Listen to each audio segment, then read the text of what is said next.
There will be two type of people. ஒருத்தவங்க எல்லாமே சரியாயிடும் அப்படின்னு சொல்லிட்டு நம்ம வேலையை பார்ப்போம் அப்படின்னு சொல்லிட்டு அவங்க அடுத்த வேலையை பார்ப்பாங்க. It will go on. ரெண்டாவது ரகம் வந்து எல்லாமே நம்மளால சரி பண்ண முடியும் அப்படின்னு சொல்லி ஒரு துணிச்சலோட ஒரு தன்னம்பிக்கையோட நகருவாங்க. அந்த டைப் ஆஃப் பீப்புளும் இருப்பாங்க. ஸோ இந்த ரெண்டுல நீங்கள் எந்த ரகம்ன்றதை நீங்களே முடிவு பண்ணுங்க. அண்டு சீனு ராமசாமி சார் ஒரு விஷயம் எழுதியிருப்பார் நீர் பறவையில், உங்களை நீங்களே நேசிக்க ஆரம்பிங்க. முதல்ல ஒன்னு நீ நேசி, ஒன்னு நீயே நேசிக்கலனா வேற யாரும் உன்னை நேசிக்க மாட்டாங்க. இப்போ இருக்கிற ரொம்ப அதிவேகமாக ஓடிக்கிட்டு இருக்கோம். நிறைய மொபைல் ஃபோன்ஸ் கூட டைம் ஸ்பெண்ட் பண்ணுற அளவுக்கு கூட நீங்கள் உங்கள் கூட பேசிக்கிறீங்களா, உங்களுக்கு என்ன பிடிக்குமா, நீங்கள் உங்களுக்கு ரெஸ்ட் எடுத்துக்கிறீங்களா அப்படின்னு தெரியல. உங்களை நீங்களே நேசித்து வாழுங்க. அதுதான் நான் வந்து உங்களுக்கு சொல்ல வர விஷயம்.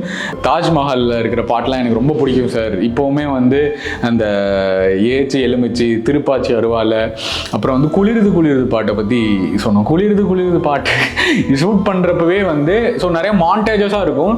லிரிக்குக்காக நிறையா ஸ்பெஷலாக எடுத்துருக்க மாட்டாங்க. நிறையா வந்து மாண்டேஜஸாக ஷூட் பண்ணிவிட்டு அதுக்கப்புறமா அதை வந்து சேர்த்துருப்பாங்க அப்படின்னு சொன்னாங்க.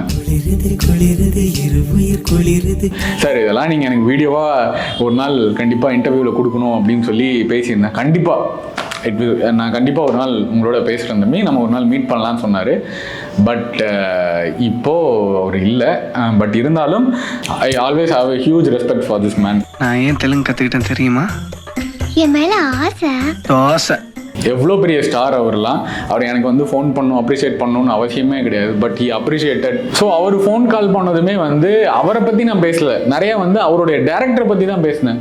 ஸோ அதுக்கு கால் பண்ணி அப்ரிஷியேட் பண்ணதெல்லாம் எனக்கு வந்து ஐ ஃபீல் ரொம்ப பெருமையாக இருக்குது, ரொம்ப சந்தோஷமாக இருக்குது. He is a GeM.